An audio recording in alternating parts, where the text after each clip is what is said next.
Hi, and welcome to a special edition of Gamers Explain. This is the 14th and final episode of Season 1 of Gamers Explain. And what better way to wrap up a season than to bring in the founder of Gamers Explain, Keleth. And so Keleth and I ended up just finishing moments ago talking about Gamers Explained for 2 hours. So here we have, pleased to present to you a special treat, Qralloq versus Keleth.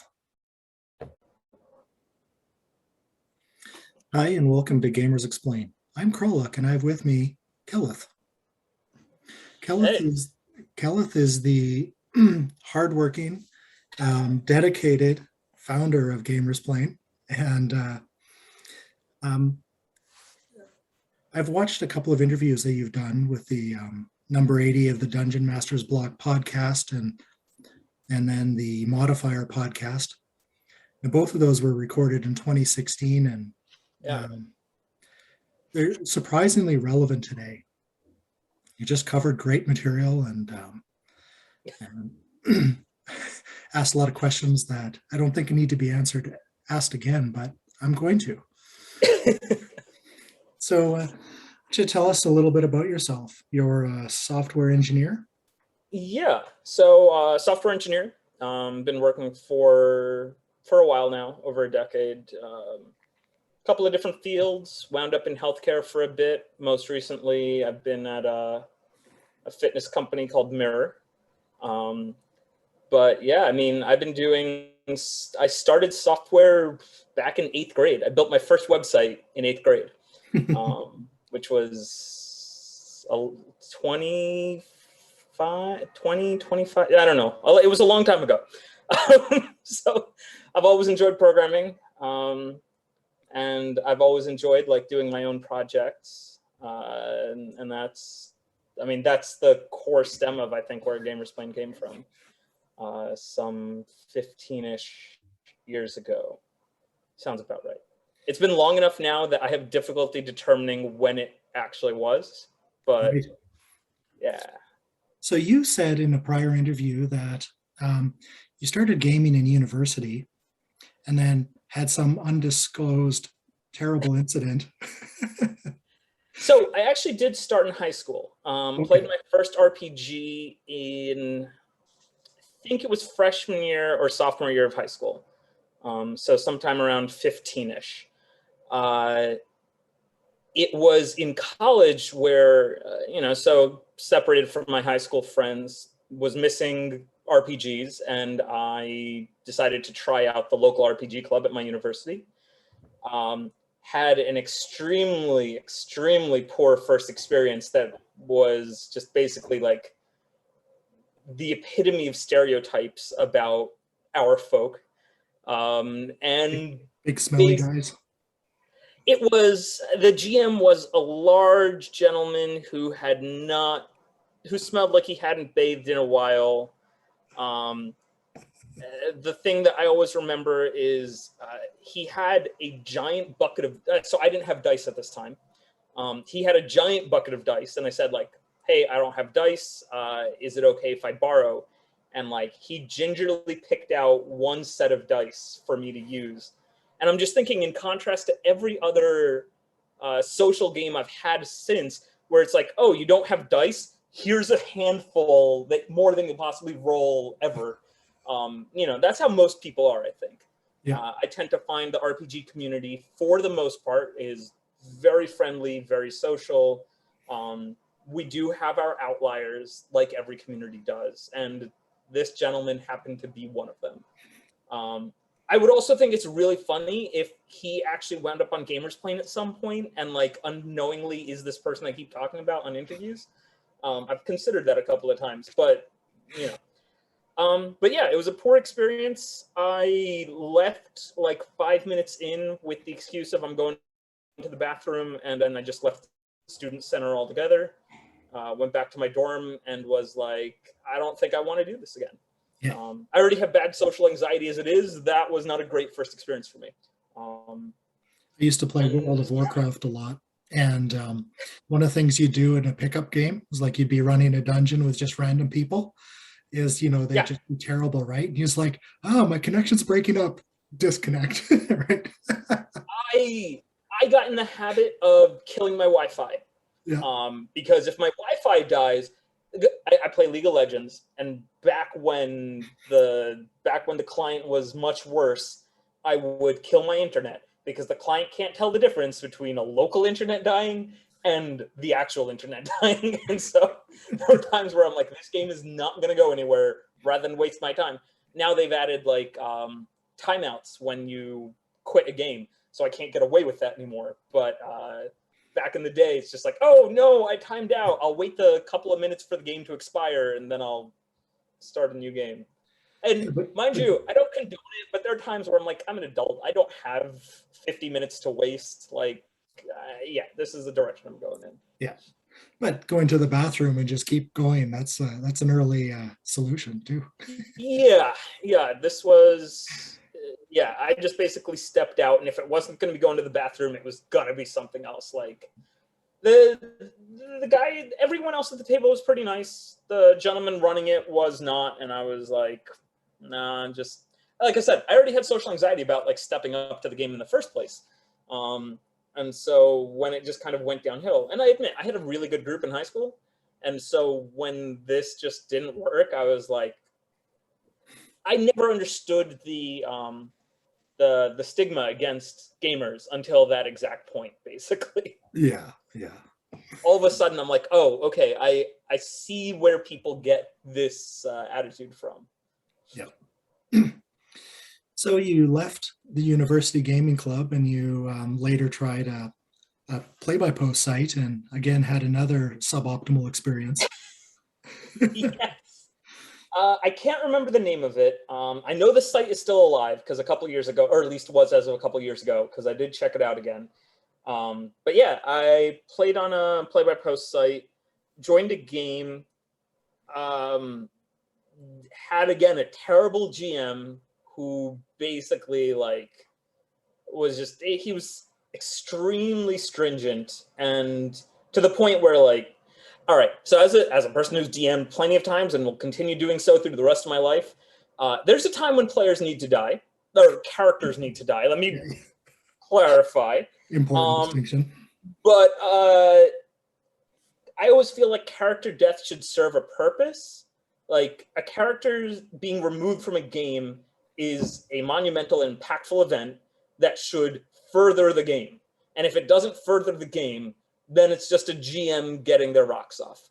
And this was a position where, like, I think I had made like a couple dozen posts and my character died, and the GM was very like, oh yeah, well, the dice just went your way. And I'm like, okay, that's fine. If that's how you GM, I would have liked to know that up front, and I wouldn't have joined your game.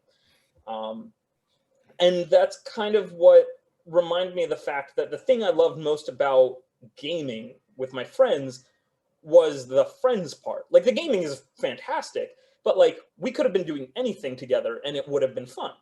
And that's kind of what inspired exPlane as a community first website. My goal was to build a community and then have people play games within that community. Now, how did you do that? How did you foster a community? Because I think we'll both agree that the community is pretty tight knit. Yeah, I honestly, every time someone brings it up or mentions it, I'm like, I had nothing to do with that, or I had minimal work to do with that. I think, like, in a way, so I mean, there are a few things, right? Like, I did make sure that, one, there was an introductions form. That was something I built pretty early on, or like envisioned pretty early on. I have the thing, exPlane has a feature where you see the player's name if they're posting as a character. Right. And I've seen other places where you can post as a character, but when you post as a character, it kind of isolates you into that character. And I didn't like that idea because, like, I don't know who's playing that character. Like, I want to know who that person actually is. So like, there's some features on the site that I would say lend to the whole socialization element. I also think that a lot of the people who joined exPlane early on were in a sense, those same cast-offs from the other communities where like they were looking for a place where it wasn't just you come in, you play a game, and you leave. And I think that, I mean, I know that the people who helped establish early GamersPlane and have continued to reinforce it over the years are the people who are responsible for GamersPlane being the community it is. You know, as the person who's running it, there's a limit in what I can do to foster community or to grow community. I can pull people in and I can enforce what I believe are good policies. But people have to follow those policies for the site to really develop in that manner. And so why is GamersPlane as friendly and as like community driven as it is? Most of that comes down to the people who are playing. Yeah. Yeah, and we butt heads. I mean, people butt heads. You and I have probably butted heads. You know, and lots of people have. Oh, sure. And it's not a deal breaker though. Mostly. No. I mean, disagreement is a fundamental part of humanity, right? Like getting along with people. If you are only surrounded with people who think exactly like you, you're never going to go anywhere. Disagreement is how you grow, in my opinion. But disagreement has to come with this element of open-mindedness. You have to be able to look at both sides of the disagreement. And it doesn't mean you have to agree at the end. And it doesn't even mean that you have to like the person when you're done. But, you know, for the lack of better words, part of being an adult is knowing when you've gone too far, when you've like really crossed a line, and then just kind of pulling yourself back. And I am proud to say that GamersPlane did not have a ban that wasn't bot related for years. I don't remember. I mean, I can go back and check the logs, but I mean, we have only had a small handful of bans. We've had more bans, I think, on Discord than we have on the site itself. And that's just people. Discord being more immediate gives people a little more opportunity to like run their mouths. And even there, only a small handful. Like for the most part, people find a way to resolve their problems. And I mean, what is an RPG other than like resolving a problem? It might be via fight, but given you're not fighting in real life, ultimately Playbypost is words. So you're resolving the fight via words as it is. And so, yeah, I'm pretty happy with the fact that we've never really had like a major problem. We had one close one a little while back. But I think for the most part, like the community's done pretty well about self-policing, which again goes back to that whole, I didn't really have to do much. Like the admins put together a rule once every 3 to 6 months because they notice a trend, and that's about it. So how much work is GamersPlane for you other than side development? So if we take out the development work, I probably spend 10-ish hours a week when it comes to, I mean, we've always had the issues with emails not delivering well on GamersPlane. So people reach out to me about activations, about password changes, about different things like that. So I take care of those. There are logistical issues just in terms of I keep my eye on how the server is doing. I make sure like I'm caught up on Discord. I make sure that I'm watching any forums for anything that might be problematic. So yeah, I probably spend about 10 hours a week outside of development, just keeping an eye on things. Right. Yeah, that's a lot. Yeah, I mean, maybe. I guess I don't have much else to do in life at the moment, so single person in Jersey City.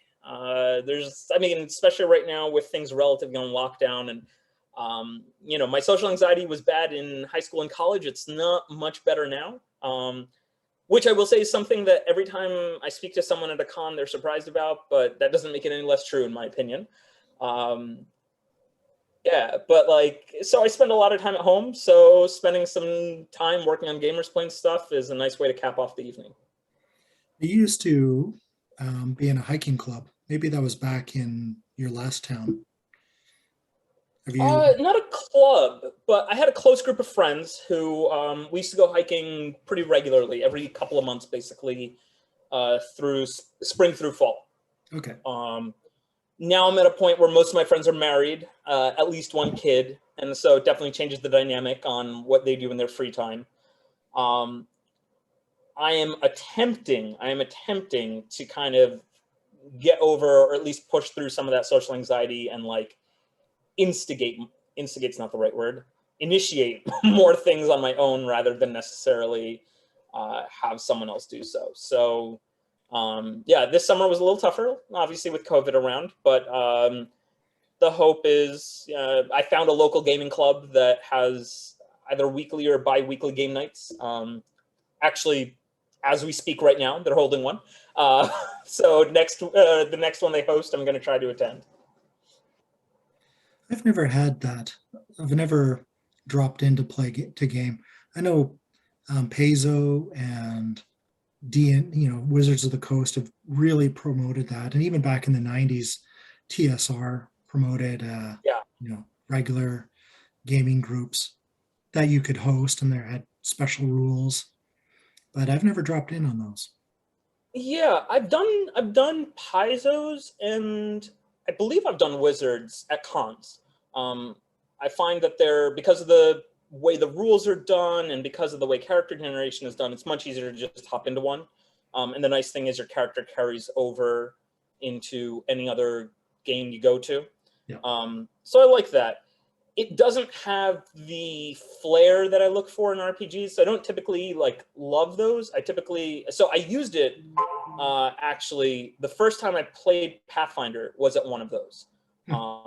So it gave me a good idea of Pathfinder's rules.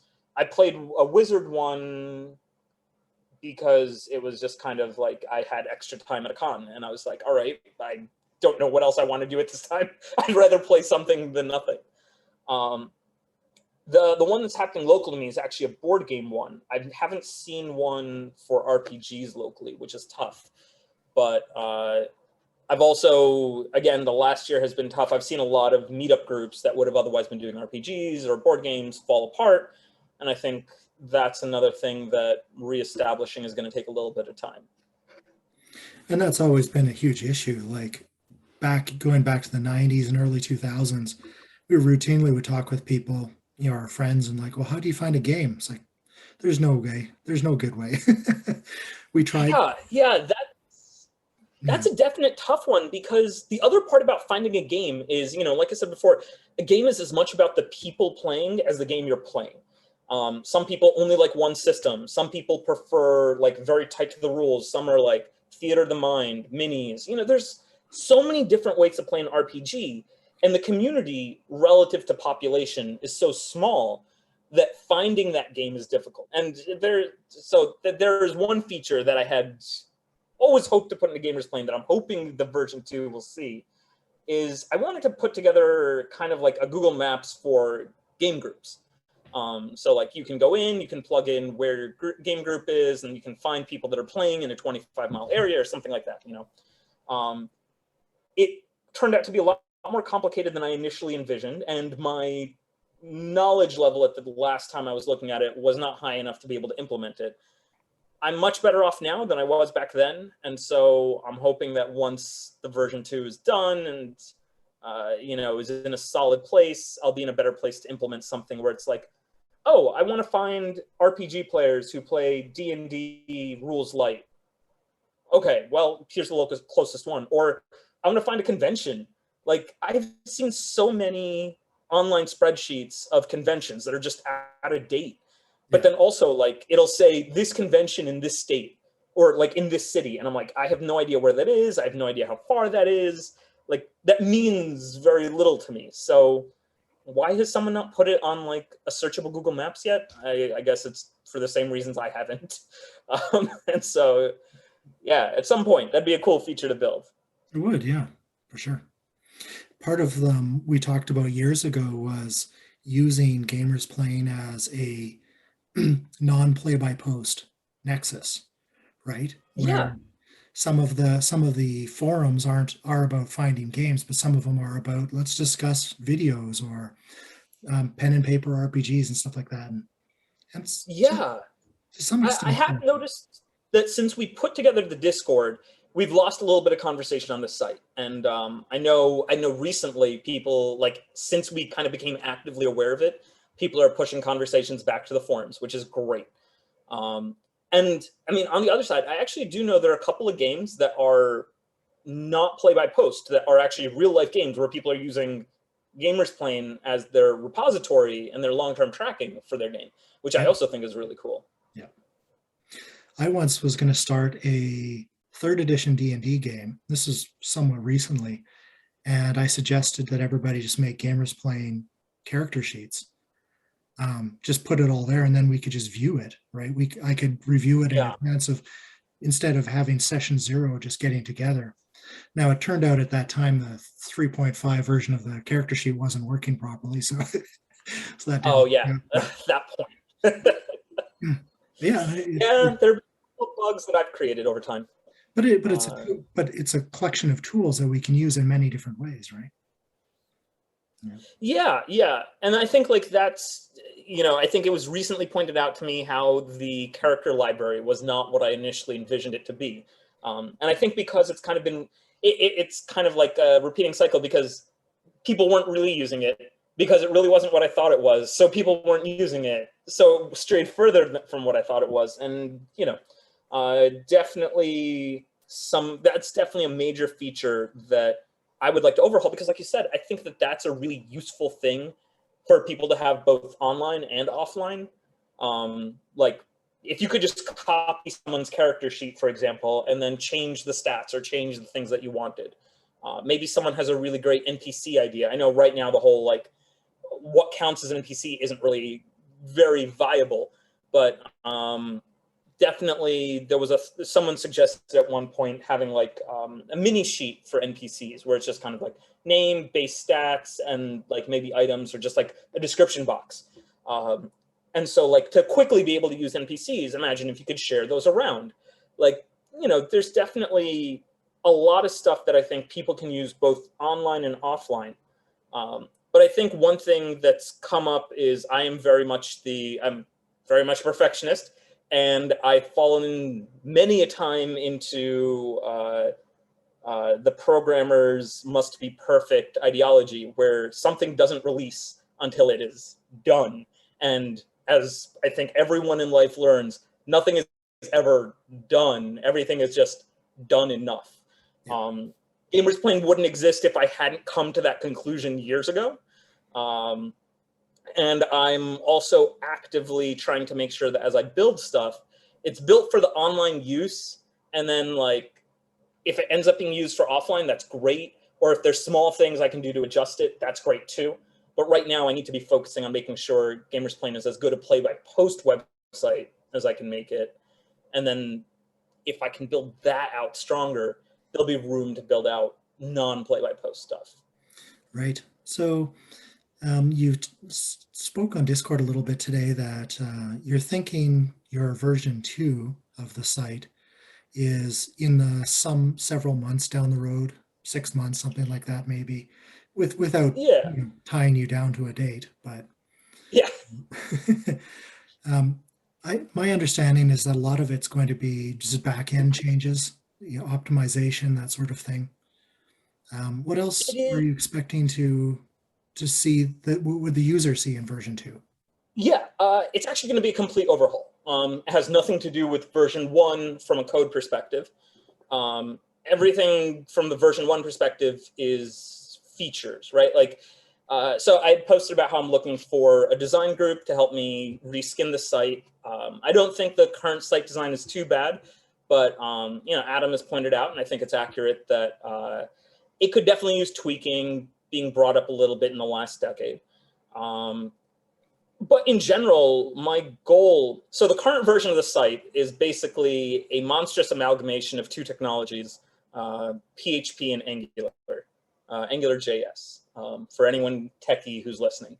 I honestly don't know why I did that. Like, I can't think back and go like, oh yes, this is a clear decision why I decided to do this.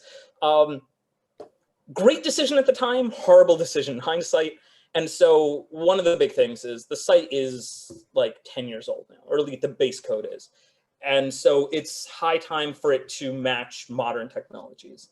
So I'm switching to what's known as Python. I'll be using Angular on the front end. I'll be adding a whole bunch of backend stuff to make it smoother. But also, one of the nice things, people are much more familiar these days with what are called single page apps, right? The idea that you go to a website and there's never again like that white page between changing screens. It just kind of like loads new content. So like that's going to be one of the big things is the site will be a lot faster because you're not just going to be going like page to page. You click on characters and it'll just load up the characters. You click on games and it'll just load the games. It won't have to redo everything. So the goal is initially to take the current site we have and make it far more usable, like reduce the bug count, reduce the load times, increase caching so that things speed up, which will also let me add a couple of small features that we can't enable now because to do them with the current setup would just be painful, both for like anyone developing and for anyone using. So I would love to get back to that point where, I mean, I don't know if we do it exactly, but way back in the heyday, we had all the games listed out on all the public games listed out on the game forum. Yeah. I want to like, we had to shut that down because it literally brought the site to a crawl. Yeah, I can't remember when that was, 2017, 2018. And yeah, it just suddenly like over a month or two just became a nightmare. We got an influx of users and the influx of users started an influx of games and that's what caused it. Yeah. And like, that's a great reason to have a problem. But, you know, I would love to bring back a way to find public games more easily. You know, I think that's a question that gets asked a lot. And we have a thread of public games, which is a great interim solution, but it's not, you know, not really a long-term solution. Yeah. So yeah, there's like, the initial goal, like I said, is to get the current site running smoother, faster, more friendly. If I can find a design team to help make it mobile friendly, that would be great. I'm not a great designer. I'm good at programming. Design is something I muddle through. So a design team would be good for that. What about mobile friendliness? A lot of modern gaming, a lot of modern computer work is just moving on to smaller and smaller screens. Yeah, so that's what I mean about finding that design team. Help me like build a mobile first website. But in addition to that, there's something called PWA, Progressive Web Apps, which is another technology that kind of essentially lets you build a website that's kind of like partway between a mobile app and a website. You can like save a shortcut on your homepage and it can give you notifications and things like that. And to build a PWA, you have to kind of do it from the start or not at all. So I'm going to be building the fundamentals of a PWA into the site. I don't think any of the features will be enabled for a while. I want to get the basics working, and then I'll go back to it. But that's definitely, I mean, if we start to go down the feature list that I would love to get in there, we had a conversation a little while ago about how it'd be cool to have more real-time chat involved because people are asking, can we have a Discord channel for our Play-by-Post games? And I'm like, I like the idea, but if we start doing that, we run into a lot of logistical problems. The admins would just have way too much work on their hands. And so I actually did have a chat system on the site way back when it started. And the chat system, a GM would start a session, you could chat, and when the GM ended the session, it would actually save that chat to a post. Great idea. I think it, like, logically it worked well. Technologically, it did not work well. Thankfully, I'm 10 years smarter than when I was back then. And like, that's another feature that would be great to bring back with more modern technology. Right. Besides Angular JS, JavaScript, what was your biggest mistake in version 1, do you think? All right. So I will say this because my therapist would approve of this statement more than probably the other way around. There were no real mistakes in the first version. I did the best with the knowledge I had at the time, the experience I had at the time, what I knew. Probably my biggest mistake over time has been not maintaining it better. I attribute that mostly to a combination of anxiety, depression, and like just my own personal issues that have kind of gotten in the way. And so there are things that I'm trying to do to combat that. And one reason I set a timeline, and I say 6 months, 6 months on the low side, right? Because I do expect it'll take longer than that. But my personal goal, one thing I've been working with my therapist is like, all right, every day I work for 10 minutes on exPlane, minimum 10 minutes. Because there have been a lot of times where I won't do anything for like a week or two, and then I'll spend like 6 hours until like 3 a.m. working on GP. Not the most healthy way of approaching it. And so I'm trying to work on like better things. So the idea that the only mistake has really been my application is what I would say. It's been a side project, and it's alive because people are using it. Like if people stopped using it, I would also be like, okay, I did what I meant to do, and I gave it a shot, and that's it. Yeah. Well, and I think that's, maybe there's rough edges. Maybe we all wish there were features included that that weren't there. But, as somebody who's running into 34,000 posts on the site, I can tell you that it works really well. Like it just does. It does everything I need it to do. The integrated character sheets and the dice rolling and the forum post tracking. I mean, other than that's most of what we need to do, right? And it does the job. I think exPlane as itself, right? Like this is where I get into that balance of like what I logically know and what I emotionally know of like exPlane does what it's supposed to. It is a forum with a bunch of features built in that allow it to be play-by-post with a greater degree of simplicity than I find other sites do. Which is not to say other sites don't have GP features or that other sites don't have features that GP still lacks. But it does what it's supposed to do. And, I've always tried to keep the design simple. I've always tried to keep it very straightforward. There's no multiple button clicks, or I need to figure out what this font is or what this icon represents. I've always tried to go simple with it. And, I think that's something people have brought up in the past that like, yeah, that's something they like about it. On the emotional side, I'm always back to like, yes, but it could be more. And so like, it's always that constant battle in my head of like, yeah, it could be more, but like, all right, if you're going to make it more, just take your time and like make it more. So yeah, like I said just a little bit ago, that's the whole thing with this 10-minute thing is like, instead of feeling like, oh, I need to get this whole feature done, nowadays I'll write like 24 lines of code and that'll be a good day. And that's fine, because if I get 24 lines of code done one day and 24 done every day that week, that's like 2-3 features done a week. So, yeah. All right. So we've talked about exPlane a fair bit, but what kind of gaming do you actually like to do yourself? Like, what are your favorite kinds of games? Are you more of the fantasy, more of the science fiction, more of the murder, death, kill, headshot? I like diversity. So I don't have a favorite system. I don't have a favorite style. I think I enjoy when things get further from the norm. That I think the more this is you in a different world, I think I enjoy that less. I want to explore my creativity when I play games. So whether it's a high fantasy, whether it's a sci-fi, whether it's I've liked Cthulhu. Like I'm not usually a horror fan, but I like Cthulhu from the perspective of like it's the real world adjacent. So I would prefer not to know what's around the corner, basically.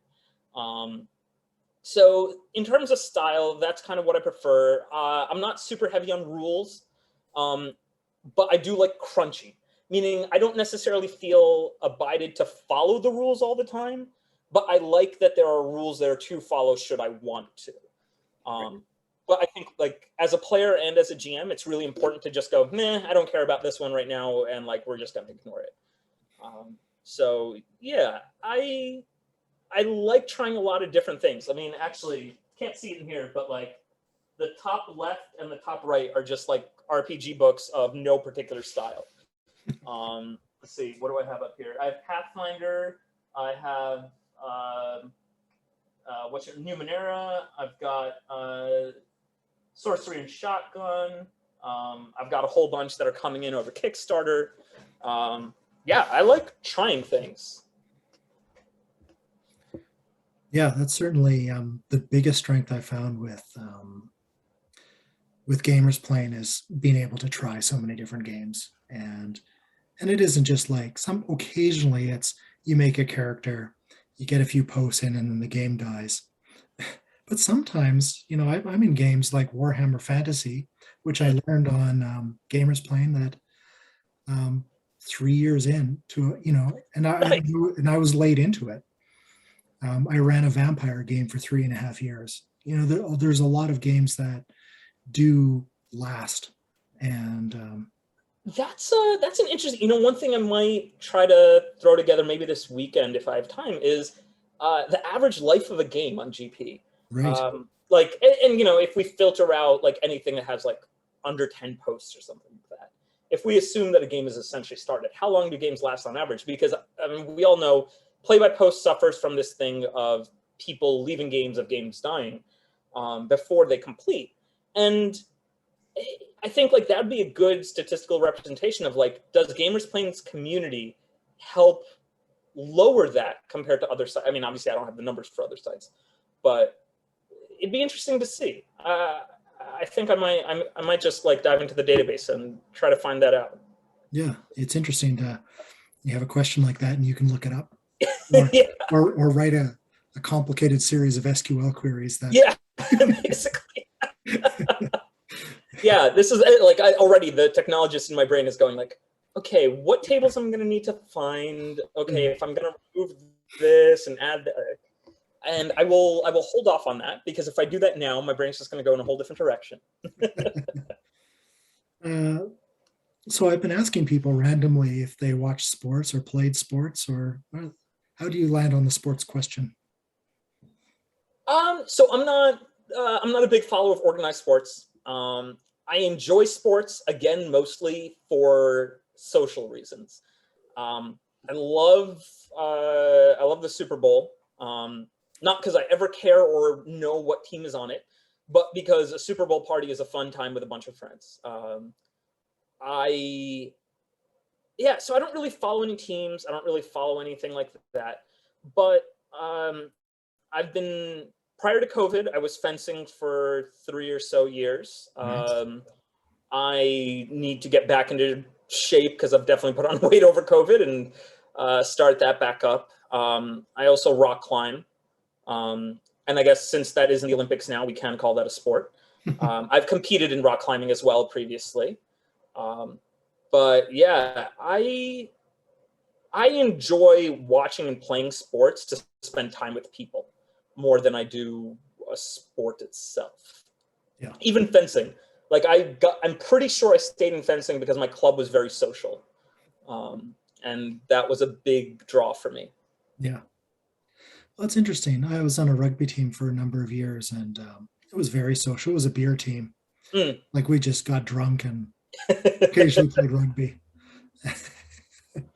Yeah. So interestingly, my club, what I found is a lot of fencing clubs tend to be very serious in the sense that they're there to build college students or Olympians. And my club tended to be the one where all of the college and Olympian folks would go to after to just chill. And we had Adult Swim, which was basically bring drinks, we'll have some at the house, have fun fencing and chatting for a couple hours. And other than the fact that maybe liquor and fencing don't necessarily go together, it was pretty great. I mean, everyone's always been pretty. I think that's a cool thing, because we had a bunch of coaches, we had a bunch of people who were like high-end college fencers. So no one ever drank a lot, but it was just like basically a nice time where they were like away from kids, away from like even inexperienced fencers would come, but it was a very like laid back, just chill, fence, have fun, chat. And it was a very neat experience, especially because other clubs didn't typically host that kind of thing. So it was where a coach would go to get away, basically. So if you were to participate in a dream game on Gamers Plane, what maybe not even Gamers Plane, even in real life, what do you think that would look like? Would you be running it? Would you be a player in it? And what kind of experience would you be looking for? Yeah, like even when you posted this one, this is a tough one for me to answer. I don't think I have a dream game. I think in the same way that I don't have a favorite system or anything like that. Um, I really do look for that diversity. It's not that I'd have one game that would be like the one to play. I think it would be more of the group that I would love to hop in and out of games with. Hmm. And so, in a sense, that's one thing. It wasn't Numenera. What was Monty Cook's other one? Strange. No, the The Strange. is that the one? That's the one where you like they go in and out of different worlds, right? And your Yep. character, yeah. So that's I feel like that's a system I haven't yet gotten to try in earnest. I played one con game of it, and I liked the concept. I just don't necessarily know if I like that game. But I had started one with friends back in high school where the idea was like we played a character that got sucked into different worlds, and every world was a different RPG system, but like there were elements that followed through all these different systems basically. So I feel like that might be something I'd enjoy, where basically like you play a couple of sessions as one game, you play a different couple of sessions as a different game. There's overarching story that brings them all together, but there's an opportunity to do a bunch of different things. Um, I yeah, ra- that sounds fun. I ran a Space Master game in the 90s. So Space Master is based on Roll Master, which is one Okay. of the more crunchy end of crunchy games. And so in Space Master, it's set, 10,000 years in the future or something. And so the players had a ship. And on the Hmm. ship, they bought this Dream console. Speaking of Dream, which was an acronym and it meant something, but it's basically um, kind of like a holodeck, except it was Okay. all virtual reality. And so one thing we started doing is they'd be on the ship and they'd go from planet A to planet B. I'm like, okay, well, they jack into the dream game. And then I had them character sheets. It's like, okay, we're going to play in this virtual reality. Okay, now you're werewolves in the Wild West. Here's the situation. So it'd be playing a video game inside the That is cool. yeah. I actually I don't know how much you are on the computer games side. Borderlands 2 is easily one of my favorite games because they do that exact thing of like pulling you out of the game just a little bit, breaking the fourth wall just enough so that like you now again feel like you're playing a character but in a different scenario. And I think that relates back to RPGs as well. Like I like that idea of I think like getting away from stuff is a huge concept about RPGs. And the idea of I can be very corny at times. And so the idea of getting away from something, like just tickles my fancy in a way that I can't actually explain. But it's just like it's such a dumb idea, especially when that phrase, get away from getting away from something, right? It just sounds so silly, but like sounds so intriguing at the same time. Yeah. Yeah. Then you shake it up and make things new again, right? Yeah, I mean, and which is not to get. I've played long campaigns, and I love the idea of a long campaign. But I feel like the more I experience different RPGs, the more I want to try different things because honestly, I've seen like I had a game that had two GMs and they kept rotating in and out, and I love the fact that different styles of GMing kept coming into play. Um, and like I think maybe a fantasy game would be a place where like there's an overarching story. So basically the idea of a book being written by a bunch of different authors. Every player is a GM at some point. They're running a different system, but they're just basically picking up on this story that was last left off. And so I mean, it could go in a million different ways, but it just sounds like such an intriguing concept of like one day it might be Wild West fantasy, something like Deadlands, where the villain is like a very serious, uh, a very serious, like out to destroy the world kind of guy. And then in the next game, you're playing in Shadowlands where he's or not Shadowlands, Shadowrun, where he's suddenly a cowardly like corporation boss. And then like just this switching, I don't know, something about that just stands out a lot. Well, I totally agree. And I think for quite a while, I thought The Strange was probably my favorite role-playing game, simply because it just builds that right in. Yeah. Like you start off and maybe you are in a cyberpunk world, a recursion they call it. Yep. And then you translate, and translate is an important word because your character, most of the core stats change the same, but then you swap out one little template and go in and then bring in a new template in the new recursion. So if you went from cyberpunk to Ardain, which is a fantasy world built on an MMO, essentially is what happens in the game. And so you end up in this fantasy world, and suddenly instead of going from a Decker in a cyberpunk world, you're now a dragon slayer, and you actually have dragon slayer power, abilities and skills. Yeah, the game I played, we were kind of secret agents in basically like the real world, and we kept translating into well, we translated into a couple, but I remember most distinctly translating into kind of an Egyptian fantasy world. And so like one of us turned into an Anubis-like figure. One of us turned into a Sphinx-like figure.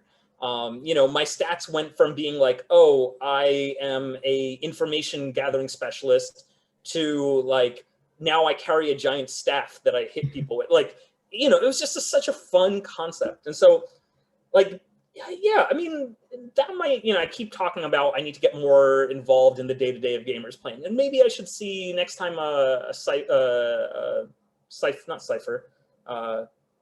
Strange game comes up. Maybe that's something I should poke into because, yeah, like that might be the way to get me back into things. I think the Cypher system, Numenera, the Strange Cypher system, and they've got a few more coming out as well. Yeah. I mean, well, actually, that Shotguns and Sorcery that I talked about is based on Cypher. It's not by Monty Cook, but it was one of their first licensed games using the Cypher system. I found that as a GM, it's really easy to run on Gamers Plane. And as a player, I think so as well. I'm a little surprised that there isn't a bunch more of those games being run. I think we have to consider statistically too, right? Because someone was having this conversation on Discord about how D&D is so prevalent. And the truth of it is, right? Like it probably makes up the vast majority of RPG players are dominantly focused on D&D. And then after that would have to come Pathfinder. Like, I don't think that there's any doubt that Pathfinder is going to be next. And then we're going to see Cypher, like various Cypher games coming in after that. Probably Numenera is next, mostly because of the name power of Monty Cook. So, GP has a whole bunch of different systems, and we have a whole bunch of people who want to try different things. But ultimately, we're playing against those numbers. And so if there are numbers out there of like the percentage of D&D players in the world, I'd be interested to see and compare it to Gamers Plane, but I'm pretty confident in saying that Gamers Plane has a greater diversity of games than we would see in the wild, so to speak. Yeah. Like I get an email every time a game is made on Gamers Plane. I've set it up to send me emails every time someone signs up for the site and every time a game is created. And yeah, the majority are Pathfinder or D&D, but there are a lot of times where, custom is becoming a lot more popular now, especially thanks to Adam's addition of like you being able to set a game. Yeah. For anyone watching, I will remind though, that if the system isn't on the site, technically you just got to let me know, and I can add a system and its logo to the site anytime, especially since I added that feature where it doesn't require a character sheet. Character sheets take a long time. Adding a system takes like half an hour, so a lot less time.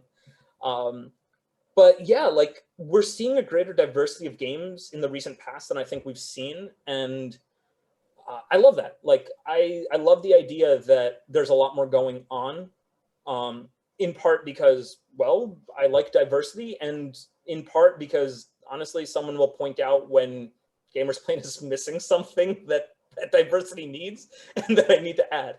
And while I wish I could do every single feature, it's good to hear that certain things are lacking. Like, I'm currently thinking, I don't really think I've done anything for translation, or like anything effective for translation for The Strange. And that's like a major missing feature now that I think about it. Yeah, there's a number of ways we've talked about this while playing The Strange, because I've run a few games of it. Is that now that spoiler tags and those spoiler boxes work in some of those, Yeah, we can use that to put a bunch of recursion based mechanics, right? So yeah, if you're now in the Ardain world, you can just have that box there, expand it, see all those stuff, and then simultaneously hide the stuff that doesn't apply. yeah. Well, the programmer in me is just going like, hey, if I had done this right the first time, but we're going to ignore that. Like with the version 2, it should be pretty easy for me to go like, all right, here's your character sheet per recursion, and then just swap out the like basically run that translation in real time. And if we do that, we can also do fun things like when you're rolling your post and things like that, or when you're like adding a dice roll, have your stats for that particular recursion show and things like that. There's, like I said, if we start talking in programming, I'm going to go down feature ideas all day. The hard part would be swapping out avatars, maybe. Not When, not really. Like this is something someone pointed out to me recently, the way we have avatars running. So this has always been like an interesting thought slash concern that I have a conversation with myself about GamersPlane all the time, is that what am I like? Where is the line between what I'm willing to take from players or take from users and not? Because like GamersPlane is never going to have ads, right? I mean, unless we get to the point where we literally have millions of users and I cannot survive without a revenue stream, GamersPlane will never have ads. GamersPlane, like I do my best to not take. Someone pointed out like, what's the point of me taking the birth date? And my initial concept was like, I really loved how some sites send you a message on your birthday. Like, I thought that was really cool. I never built that in. So like, why am I taking people's birthdays? Like, it doesn't matter. Gender, like, especially, I mean, I will apologize up front because I built the gender thing literally 12 years ago, more than 12 years ago, when I did not know better. And when I like, also the world was pretty different 12, 13 years ago. yeah. Like, I don't need to collect gender. Like, and if I am going to collect gender, it needs to be a text box, not a binary option. Yeah. Like, so there's all these things that like the site is collecting that it doesn't need to, and there's things that I've actively avoided collecting.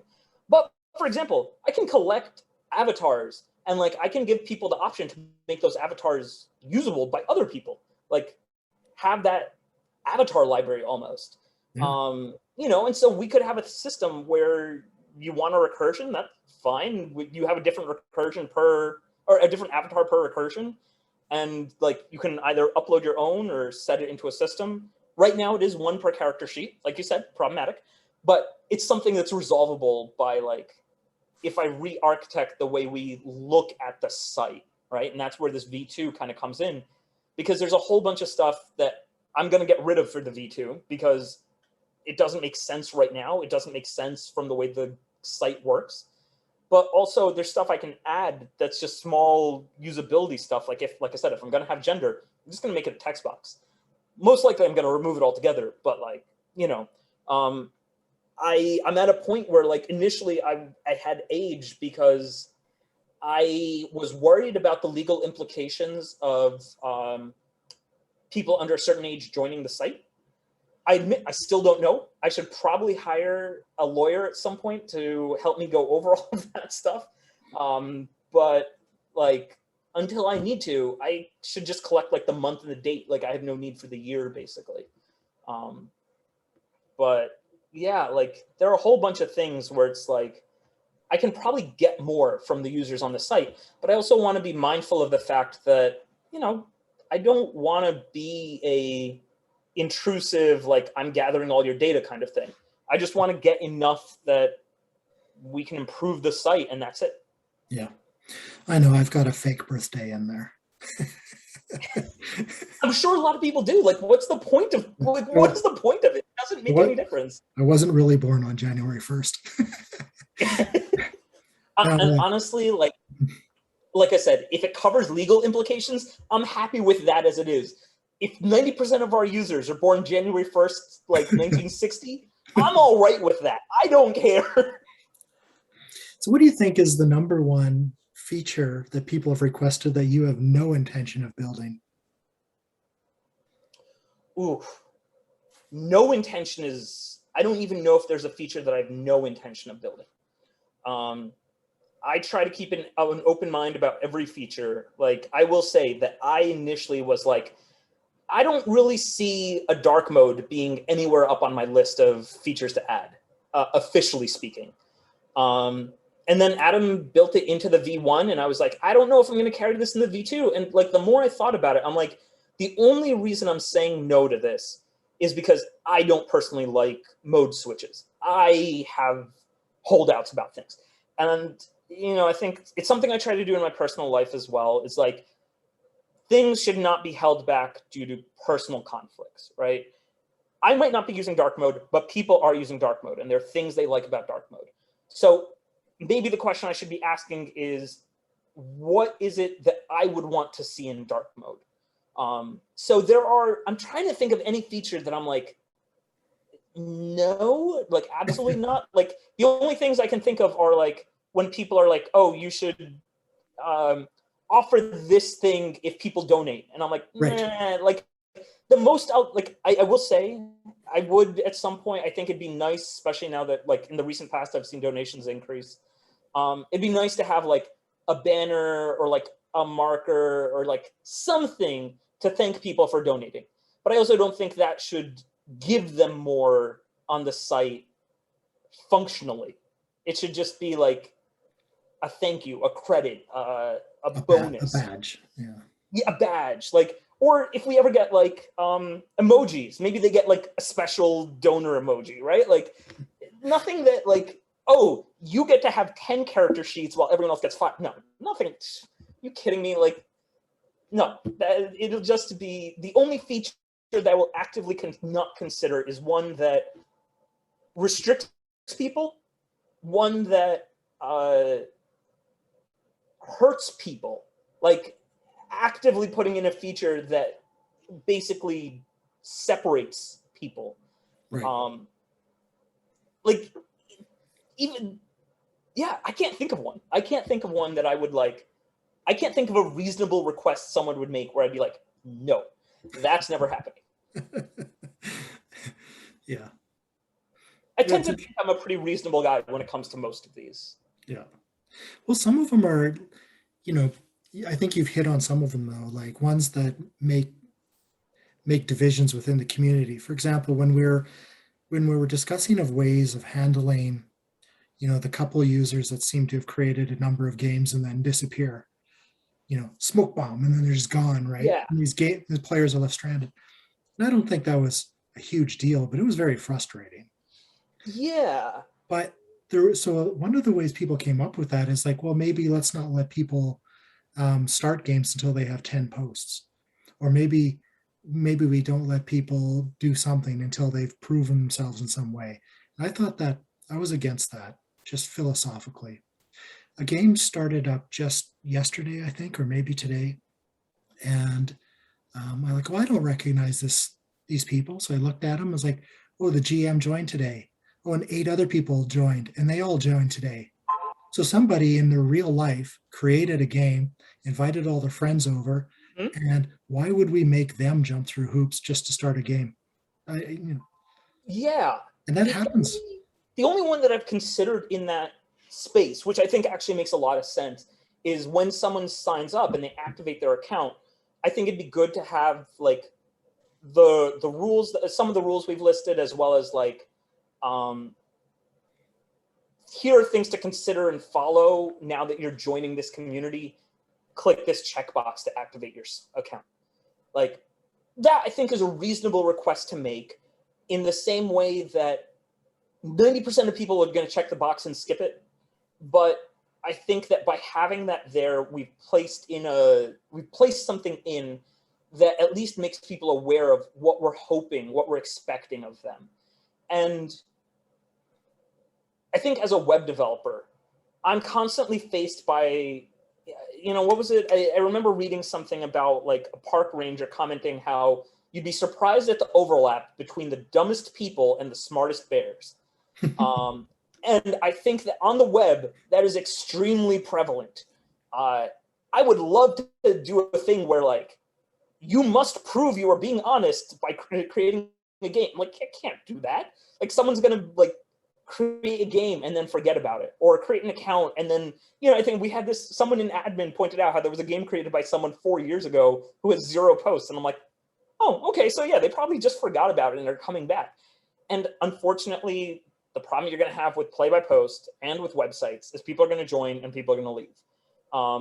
GamersPlane has a far higher retention rate, initial retention rate, than I thought would have been possible.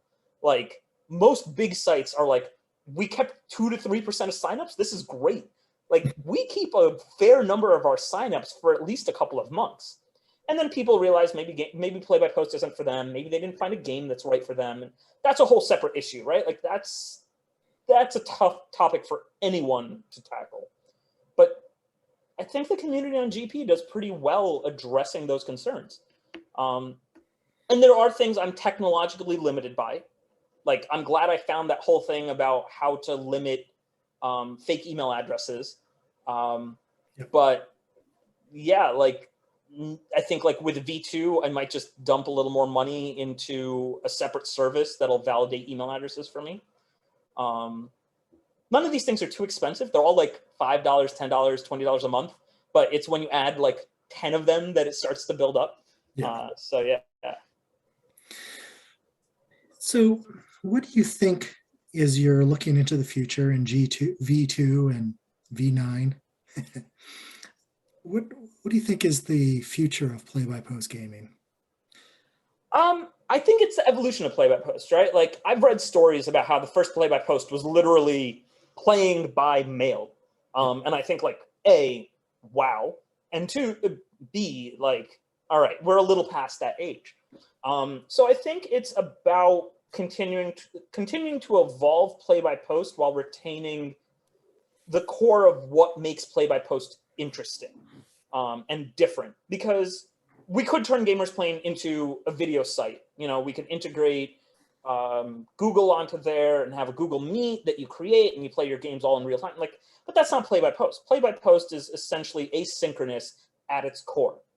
And so I see like the future of it being asynchronous at the core, but someone has pointed out Discord is making a big leap forward in terms of playing what people still consider Playbypost, because you can post, go away for a couple hours, come back, have a scene with someone, and then leave again.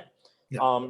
And so I think building that chat system that I talked about is going to be a big contributor to moving some of the activity that's happening on Discord back to GamersPlane, as well as modernizing Playbypost a little bit. I think that one thing about GamersPlane is always going to be the core of the socialization. I always want people to come in because they're not just here for a game, they're here to do something with the other people on the site. Because some days maybe you just don't feel like playing a game. Maybe we all know someone who has made more characters than they can possibly play in their life. And I think that's fantastic.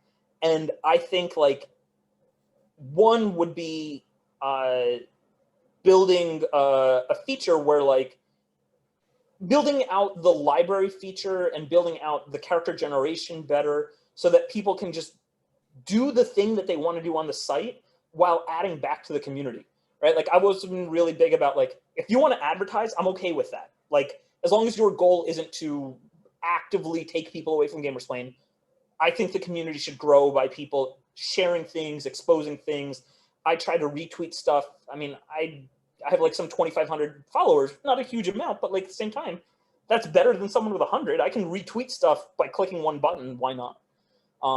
So I think building out the community in stronger ways. I know people have talked about sub-threading. Like that's one I don't really understand the value of, but I want to like try to find out about to see like, is that going to help? Emojis is something people have talked about. We've had endless conversations on upvotes. I still have yet to really figure out how I want to do that.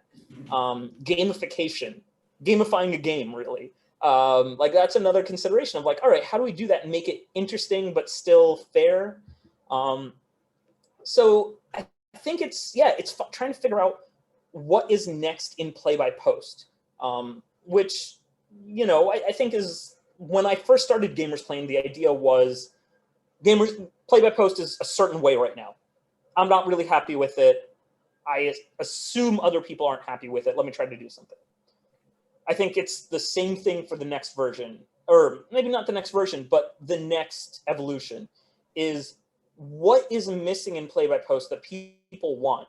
What is it that is keeping people from joining Play-by-Post, and how can we bring that together without losing the core of what Play-by-Post is? Yeah, and I know that Harrigan and I and a number of other people have talked about kind of the science of Play-by-Post. Like there's Yeah. something big going on in our brains. Like you said, in a community, if you and I were gaming together, it has nothing to do with Gamersplain, right? It's really just an interface between our brains connecting, Yes. right? And so what is Play-by-Post other than a new way to connect? Yes. And you've probably noticed this. I know personally, my attention span has declined rapidly over the last 20 years. And it isn't that I have ADD or ADHD or something. What I have is a lot of things competing for my attention, right? Yeah. So Options. if I want to spend 6 hours sitting at a table with a bunch of people, that's pretty radical. Back in the 90s, I could do that 4 days a week. Now, there's no way. I've got too many things going on. And so I don't think the future of Play-by-Post is, well, Roll20 is just so good now, we'll just abandon asynchronous playing. Because we won't. Because I think our time packets are getting smaller and smaller. And so Gamersplain is filling that void for me. Yeah, and I think, like you said, it's kind of also engaging those longer periods, which, like that chat system that I brought up. Like, you know, I'm personally of the mindset of I like real life games because it's an excuse to put away my phone. And so it's an excuse to limit my options at any given time and thus focus on one thing for an extended period. Yeah. And so adding things to Gamersplain that allow you to monopolize on the few minutes that people have. So, you know, that PWA thing that I was talking about earlier, making it easier to use Gamersplain on a phone. That's one of those things. The cell phones, tablets, mobile laptops, those are the next change in technology. And, you know, should we ever get to VR, I will say, I saw this on Kickstarter a while ago. I should have Kickstarted it. I didn't end up doing so. I saw someone that built a, I guess you could call it like a VR first interface, where the idea was you created a digital table with digital avatars that looked like, you know, MMO characters essentially sitting around a table, and they moved minis on a virtual table, which was kind of a neat concept of like, okay, you have your Roll20 where you just have a virtual table. And then you have your virtual games where like you're playing your avatar doing things. But this was the middle where you are playing your avatar doing virtual things, which I like. And I think like that's a good evolution in extended period gaming.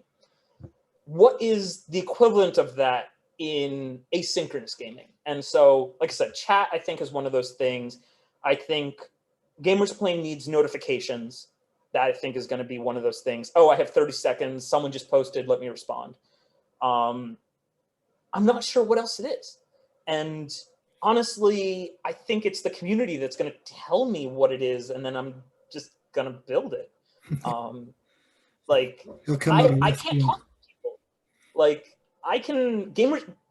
The vast majority of what has had to happen to Gamers Plane over the last like 6 years has not been my doing.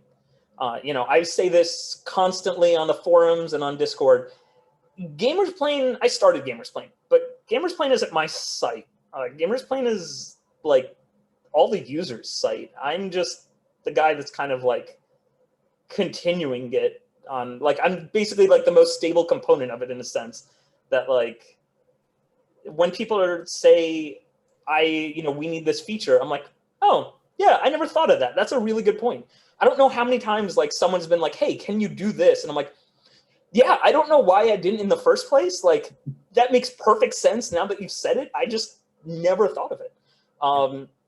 So like I do appreciate that a whole bunch of people have started to, help out with the digital side.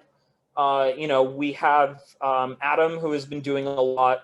Adam has been doing, so anyone who's been like really happy with a whole bunch of the recent bug fixes, Adam, give him all the credit. Like he does like 95% of it. And then I just fix a couple of things. Vague GM has been helping me with like server side stuff. We've had a couple people that have just been helping me with the technicalities. But beyond the technicalities, like you said, the site is just the interface where people are connecting. Like the site only exists because everyone wants to play a game and is there playing it. I'm doing very little in the way of that. Like it's everyone else doing that. Yeah, I've said this in a prior video in that I often think of obstacles for my players in games. I'm like, okay, well, here's an obstacle. I just put it in front of them. I have no idea how they're going to solve it. I don't actually think it out ahead of time, right? Because for the main reason is that they're not going to do what I think they're going to do, first of all. And second, 4 or 5 or 6 people are going to come up with way more ideas than I am. I mean, I'm a smart guy, but I'm not 6 people, right? And so like, when you say farming out ideas to the community and they say, well, how about this? And I go, I never thought of that. Well, it's because, you're one guy, you're one person. And yeah, I think we're farming each other for great ideas and best practices. Yeah, like, I look at it in a lot of ways. Like I do a lot of, I guess you could say, consulting for websites, because in the same way how not everyone is a doctor or a lawyer or a garbage man or any field really. Everyone specializes into their field basically. Like someone who works in fast food knows how to deal with people better than probably most other people do. I remember seeing, I don't know if it was a joke or not, but someone was commenting how like just how every country needs a whole bunch of things in order for it to work. Everyone should go into customer service at some point. And I'm like, I salute everyone who has, and I know I couldn't do it. But my specialty is technology. I know how to build websites. I know how to take non-technical ideas and turn them into technical things. It's probably the number one reason my career has done as well as it has. I know how to build a website. I know how to build a website. I know how to play RPGs, and I know how to bring those two things together. Other people might not know how to build a website. And so like, if someone has an idea of like, hey, anytime someone goes like, oh, this sounds really complicated and I hope it isn't too technically like infeasible, I'm like, nope, that sounds actually pretty easy, but it's only easy because I know how to do it. Yeah. And so, yeah, like this is again why I say like everyone else is building this site. Everyone else is like these features, right? Everyone's coming up with them. I just know how to convert the non-technical into a technical. One of the questions, I'm going to completely shift gears here. Yeah. I discovered many years ago that, most of my ancestry is from the British Isles. Like, Okay. I did some DNA testing and it's like all British Isles, like there's nothing else, right? I'm like, oh, I thought for sure I had some Native American in me for various reasons, but no, I don't. So but in the 90s, became really fascinated by, Arthurian mythos, King Arthur, and Celtic culture and that sort of thing, or Celtic history, not culture. Yeah. And so now that has a great analog into D&D, which is largely, European medieval Yeah. type for the most part. So you're from South Asia, Yes. and like you were born there, as I understand it. I was actually born in Germany, Germany. but my family is from India. Yeah. Okay. So India's got, probably I'd have to say one of the richest cultural tapestries that I can think of. It's just there's 40 or 50 different languages. Hindi and the Muslim people get a big, get a lot of popularity, but there's so much more going on there, right? Yeah, India is very unique in the sense that compared to a lot of other countries, I'm going to screw up stuff here, and so someone who's more aware of Indian heritage than I am is probably going to comment. But so traditionally, India has been very much of a live and let live culture, and so India has been invaded a lot throughout the centuries it's existed, the millennia it's existed. And it's always been a very big thing of, oh, you want to take over? Cool. As long as we get to do what we want, yeah, you can lead, and we're just gonna like be here. And so it's only really been when people have come over and like tried to radically change everything that Indians have been like, nah, I'm not. I'm like, no, I'm doing my thing here. Just like leave me alone.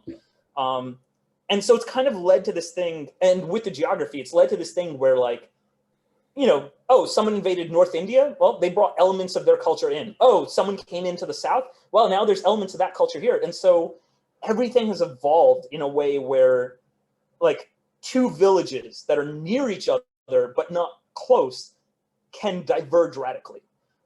You'll still see underlying elements that are very much the same, but their expressions and their mythos and like how it plays together can be very, very different.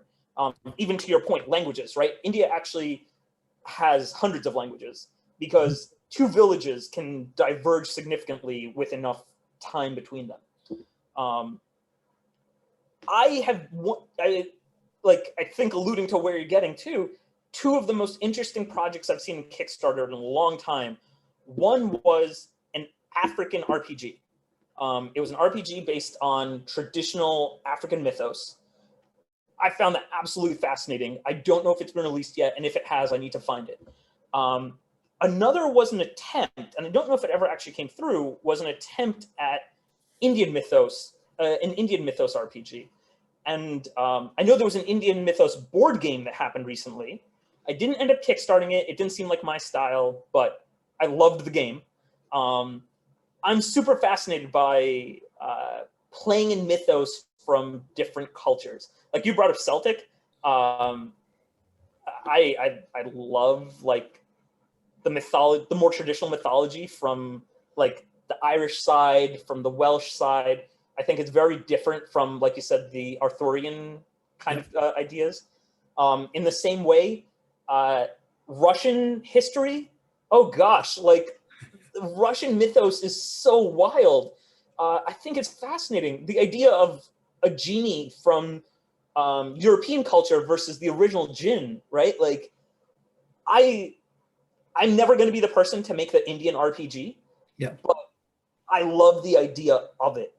And, if someone ever goes like, hey, I want to make like a multicultural, and people have done this. I actually consulted on Jainism for an RPG at one point, which I thought was really cool. But yeah, like, oh gosh, it's the mythos is so wild out there that, yeah, there's really no way to put it down.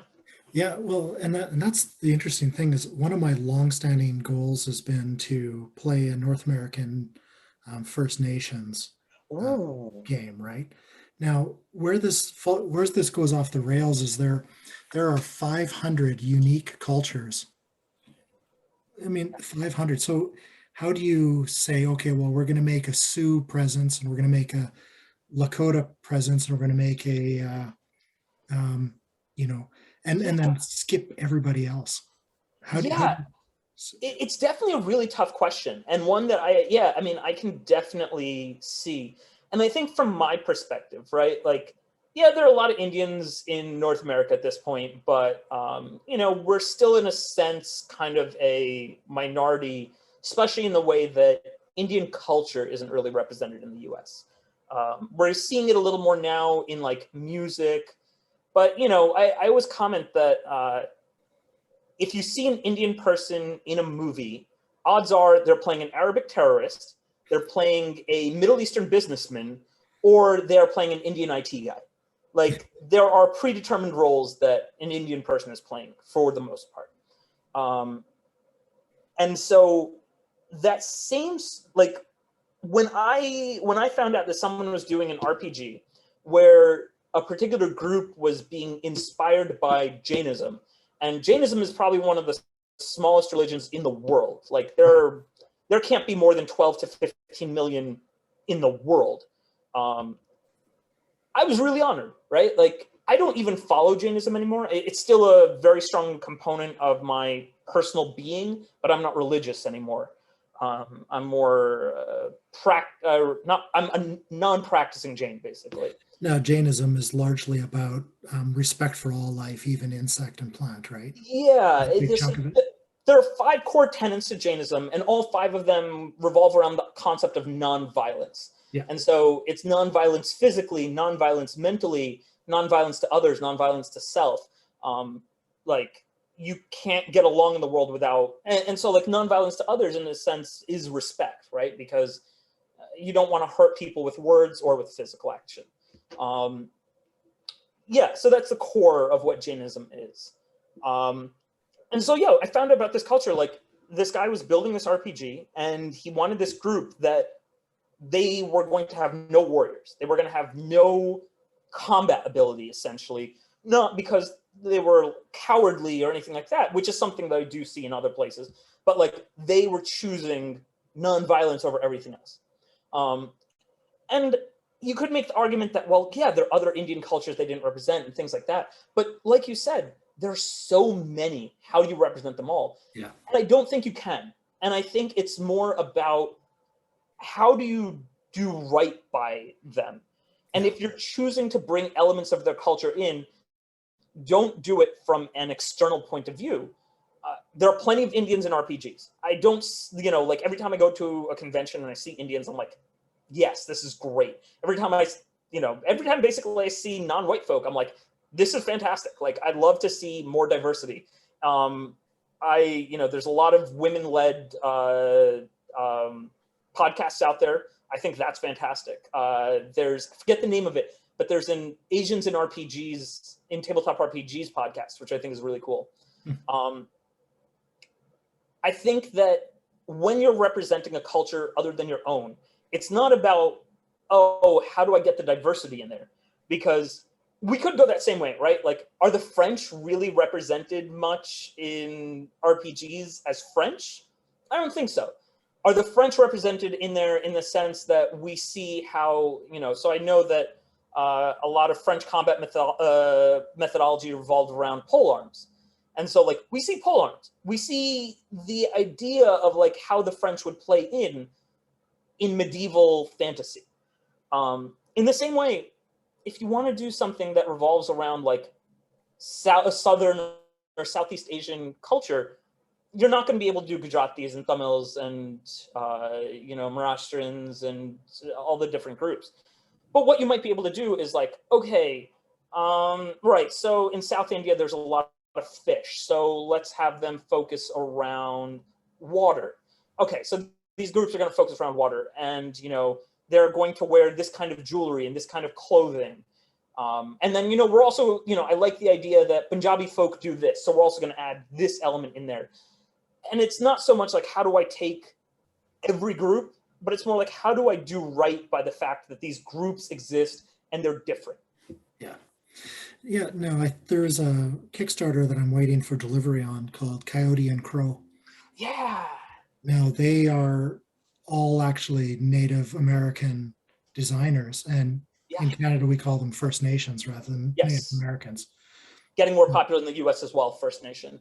So so almost all the designers, almost all the writers, top to bottom, they have a few people outside of that Hmm. branch of 500 communities that are helping them out as well. But part of their goal was largely to, how do we make it easy for you to take your own represent your neighbor or your own nation and add them into the game. And so I think what they're trying to build is a core skeletal structure that you can say, okay, well, I belong to the Blood Nation in Western Canada, or one of the Blood Nations, and this is how I can add my cultures, tenets, and belief structure into the system, right? How do we make that easy for them? And so, you, like you said, you don't need to. Maybe you focus on a few of the big ones, Yeah. and then you give everybody the tools to add to it. Yeah, and I think ultimately too, it's about spreading word, right? I think one thing that we've seen come up in the last few years has been this idea of giving people of color space to speak, right? And an important part of that, in the same way, like if I met someone who was like well versed in European history, I tend to know a bit, right? I don't consider myself a historian, but I read a lot. I like diving into rabbit holes. Um, I can answer questions broadly. I'm not going to argue with a historian about like Germanic fighting styles. Yeah. It's not my place to talk about it. Like, why would I? I'm not even going to argue with most Indians about like Indian history because I mean, I grew up in the US. I know a fair deal, but I can talk about Jainism more than I can Hinduism. I'm not gonna try to tell a Hindu that like, hey, I read this thing. Like, I'm gonna assume they know more than I do about Hinduism. In the same way, like, if we're going to build more culturally diverse games, and in that way have more fun with them, because quite honestly, I'm so looking forward to Coyote and Crow. Like, I saw that, I retweeted it the instant I saw it because like it seems so fascinating. In the same way, the African game that I saw, like I'm really looking forward to that because we're stepping away from these systems that have been established for a long time. We're introducing new ideas, and doing that is only going to make our games better. Like, either those ideas are going to be great and we're going to implement them in new ways, or they're going to suck and we're going to like know what we shouldn't do. And I'm hoping neither of the games suck, mind you. Just, as an example, good ideas are valuable, bad ideas are valuable, and you can only improve by taking it all together. Yeah, I don't know which. There's a couple African games. One of them I'm play testing, sort of. It's called Wagaboo Chronicles. So, Interesting. so it's a fifth edition D&D setting, but it's set entirely.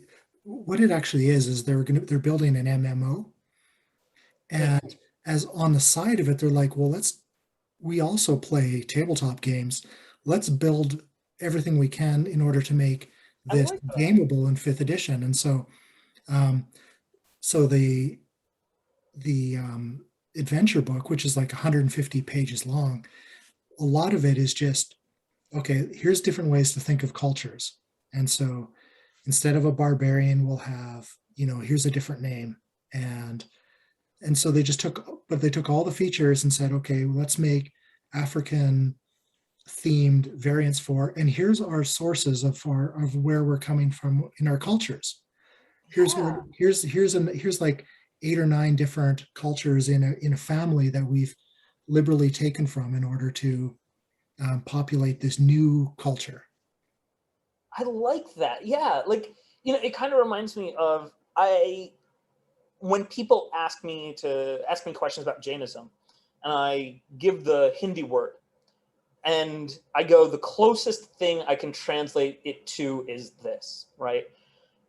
Concepts, like you just said, concepts are it's really important to remember that how you conceptualize something is based around your culture, and other cultures won't have that same exact thing. An easy example, in Hindi, we have the same word for yesterday and tomorrow.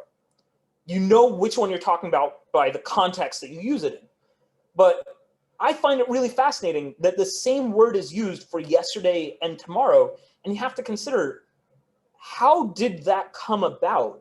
They clearly didn't see as clear a distinction between those two concepts as we do in the Western world. And like, the whole cyclical nature of time concept leads to that. And it's such a simple thing that like is easy to miss.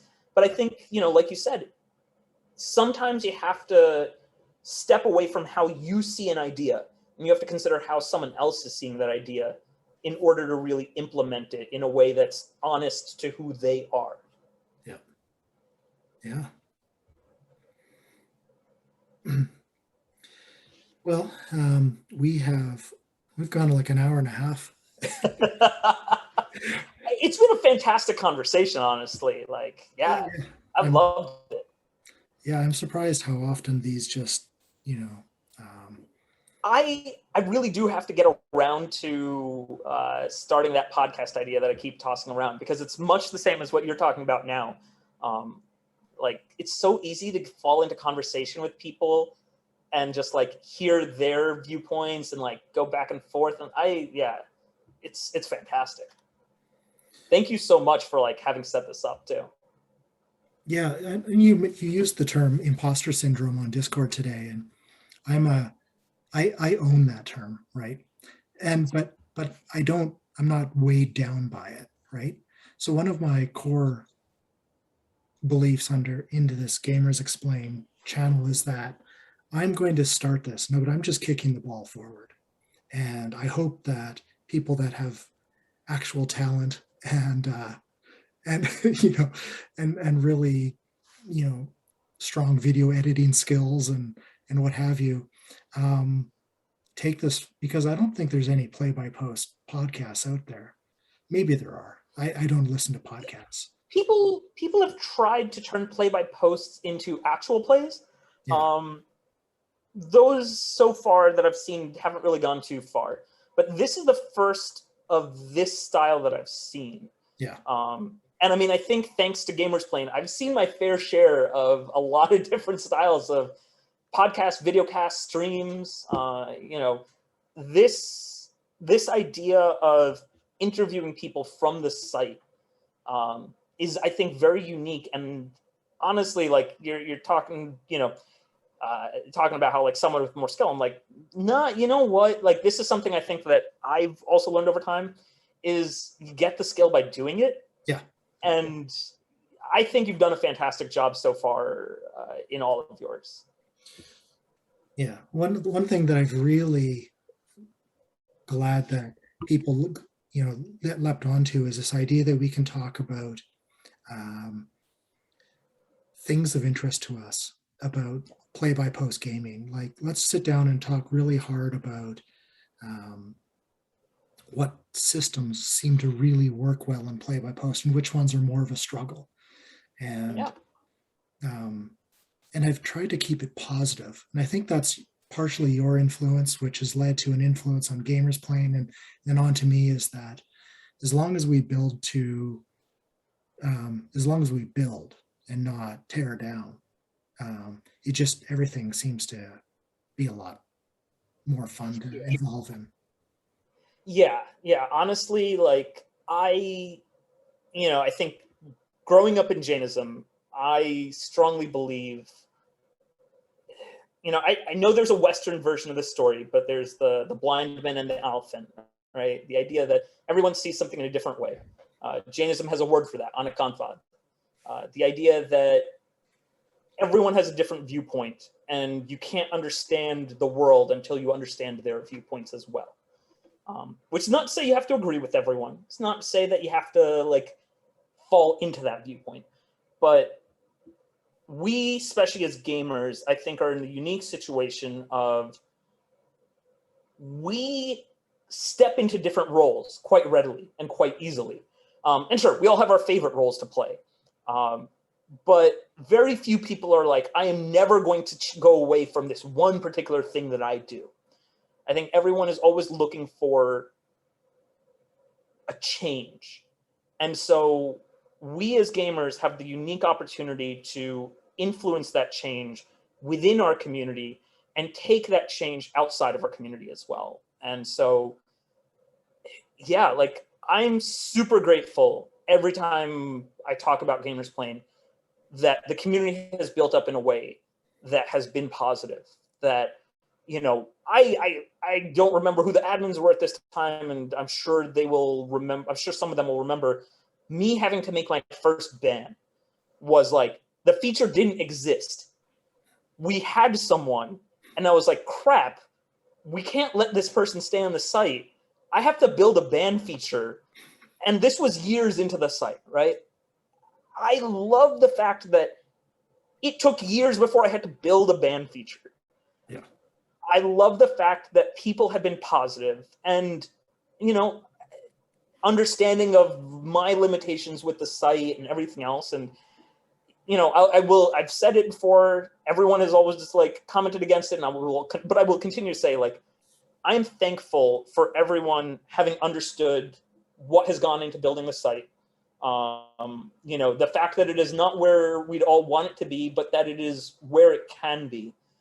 I will continue to do my best to try to improve it. Like I've said, I have a good therapist now that's kind of pushing me in good directions. So I'm working on working on things. But yeah, I mean, the site exists for everyone. And as long as people are, like, I think the way you put it is fantastic. As long as everyone's building, right? As long as we're building a community and we're building a site and we're building games and we're building experiences, the site can't go wrong, right? Like, Yeah. It can't. Yeah, things can go wrong. I've been involved in games, and sometimes even current games are just on their way out. And it's like, this isn't working out. It's just not working out. And so we have to wind it down and do so in a way that you don't point fingers and say, oh, it's your fault. If you would have done everything better, or if this feature existed or that. Nothing like that. It's just occasionally your ideas from the beginning diverge, or maybe the GM, like me, hasn't thought things through or put in the effort required to really engage the players enough into the game. There's all kinds of different ways things go wrong. And but we keep coming, right? You keep coming back. We learn from each other. Yep. And we try again. Yeah. Yeah. No, absolutely. It's, I've said this before. GamersPlane will exist, right? We've made comments about like people donating and things. GamersPlane will exist as long as I have money, right? I want this site to be a place where people can get away, where people can learn, where people can grow, and honestly, like with the positive community, where people can kind of just feel free to be a little more themselves too. Because, I mean, I can definitely say that I often don't feel like I can be the core of who I am. And so I relish the opportunities where I can just kind of be. And if GamersPlane lets that happen for even one person, no amount of money I put into it could be enough for that. Like GamersPlane exists for the people who are playing it. And as long as there are people who want to use it, who want to build, I will make sure it exists. Yeah, I know I have a number of friends in my real life that are, transitioning from one gender to another. And that comes with all kinds of baggage in real life. Like there's physical appearance issues. There's the baggage of all the people that knew the old you or thought they did, right?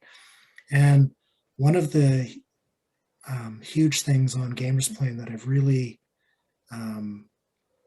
appreciate that happens is that people can say who they want to be. They can be that person, and they can just explore that aspect, right? If you want to teach yourself what it is to be the person you want to be, what better community than a friendly community that Yep. doesn't see who you currently are. Yeah.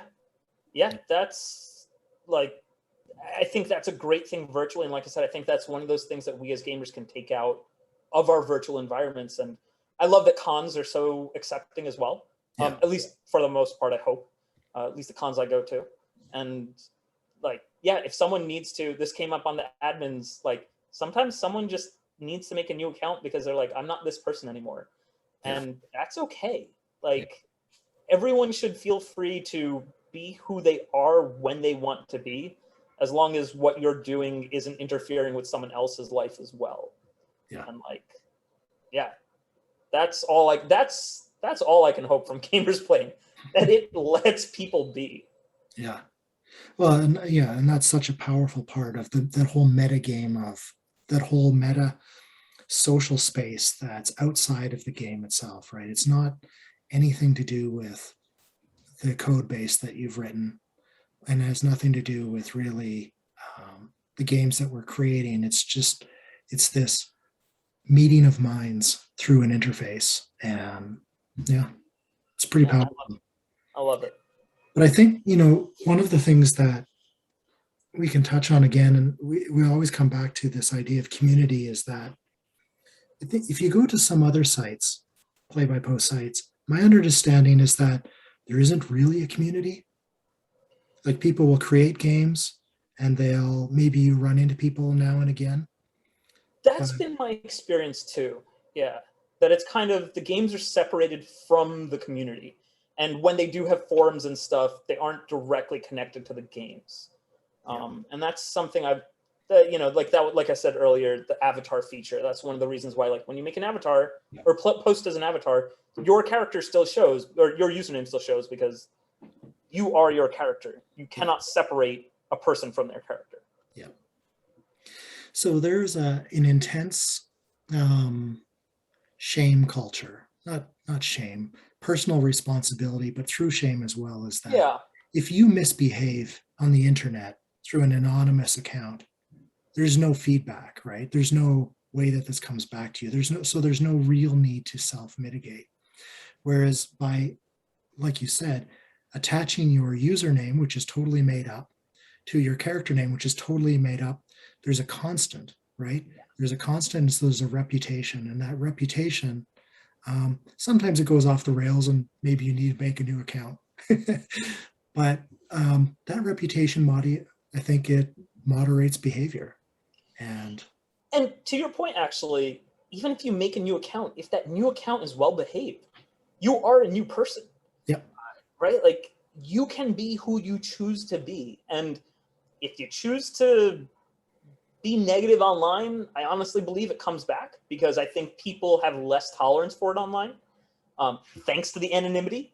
But likewise, if you were a negative person and you came back as a positive person, I don't know the difference. Like, you just came back as a positive person. You are a positive person as far as I know. So it doesn't matter, really. Yeah. And so, like, yeah, I've always been very strict about, homophobia, about misogyny, about negative attitudes against groups of people. You want to dislike someone for something they personally have done, that's personal responsibility. You want to dislike someone for the conceptualizations about what a type of person is, I don't find that acceptable. And we've had admins make comments that I've shot down. We've had longtime players make comments that I've shot down. Like, I don't care whether you've been here 25 minutes or you were here on day one. If you are here to enhance the community, not detract from it. Yeah. So I think that idea and that community comes up from us getting to know each other. And so I'm hoping that this video, I'll get to meet a whole bunch more of you. I hope so too. Yeah, I think this will be fantastic. And like I said, Yeah, I will say you have inspired me to like continue on with my own podcast idea, because after you started this up is when I kind of started getting back in the idea of like, all right, I can do my own. I can get this going. Yeah. Yeah. So when I first got this idea, I was just walking along one day and then suddenly my eyes went wide and I'm like, and I just couldn't shake the idea that like, I've never interviewed anybody in my life. Right. And maybe that shows in the first 3 interviews. So I had to teach, it's a skill I had to learn. I had to teach myself. Right. But it wasn't happening with other people not doing it. So It definitely, I think, like having done it in the community definitely helps too, because we can expect. I think it's fair to say we can expect something from each other on Gamers Plane, and I think we've done a pretty good job as a community of maintaining those expectations. yeah, yeah, I think so. Yeah, and it's certainly a place that there's a wide range of diverse opinions, people from all kinds of religious, political, and cultural backgrounds that are widely at odds, and yet we find ways to make it all work. And Yes. and a part of that is just a respect and Yeah. an attitude for generally good behavior. Absolutely, I fully agree with that. Yeah. All right. Well, you probably hear it a lot, but thanks for taking several thousand hours of my life away. I'm glad to have been of help. No, but seriously, like the idea of being able to play so many different games. I've said it before, but like you said, you want to try new things. You want to try diverse things. I recently added up all the games I think I've played on Gamers Plane, and there's almost 80 different role-playing game systems. And that's counting each game system as a unique count, not that I've played Savage Worlds 6 times, so it counts 6 times. There's individual game systems. Oh, I expect your game count to be way above 80. Yeah. Oh, yeah. That's individual systems I've tried as a player. I think I've run a few more Wow. that I've never played. That's pretty awesome. That is really awesome. Yeah, and as I've said in prior videos, in real life, we tend to go for my game troops, go for long campaigns, a couple years, even 6 months, something. You don't try very many games that way. Yes. Yeah. Yeah, there's definitely a strong power to one-shots and to be able to play multiple things at the same time as well. Yeah. So, yeah, I totally get that. Yeah. Well, thank you very much for your time and for all the effort you put in. Thank you for having me. Yeah. I'd like to remind viewers that while Keleth does not ask for money, there is a donate button on the bottom right-hand corner of the page, and you can do one-time donations through PayPal, which processes credit card payments as well, or you can do recurring donations, and even small amounts add up when there's dozens, if not scores of people doing that. So I will add the caveat, please don't donate if you don't need to. As I always say, the site doesn't need money. Money just helps get other things added. I would hate to be the person who's like, you will never need to pay for the site. You will never need to do anything like that. If you want to help, great. But yeah. Yeah. A number of people, when I was reaching out for questions to ask you, brought up the donations issue. And one of them actually said, is there a way, or is there a cause that we could fundraise for? Is there something that you need, something that you wouldn't jump into feet first without a pool of people putting their money where their mouths are? Honestly, no. I think especially, again, like I've said, I've been very lucky to have the success in my career as I have. Yeah. I am honestly the person who will like see a GoFundMe and then like drop 100 because I can. I will say that there are like, I'd be happy to put together like RPG or gaming related charities that I'm a fan of, that people can put towards if they feel so inclined. Likewise, one project that unfortunately fell apart that I would like to revive at one point, which might be easier with a group of people if people want to help me on it, is not roll for change. Oh gosh, I can't. First Another Life? one that I worked on. What was it called? Something Life or? Yeah, I can't remember the name of it now. So I worked on a couple of groups that were trying to basically do a thing where we raise money for charities via role-playing games. Yeah. I know the reason the last one kind of fell apart, and I would love to start that one up again as soon as I can remember what it's called too, and because I came up with a pretty nice logo for it, so I was pretty happy with that. But yeah, like I think that we as gamers have a lot of opportunity to do more influential work. I think the thing that we lack is a mechanism. I'm happy to be the mechanism if people can help me like get it going. So we can start up a thread on the site to kind of kick that off. Yeah.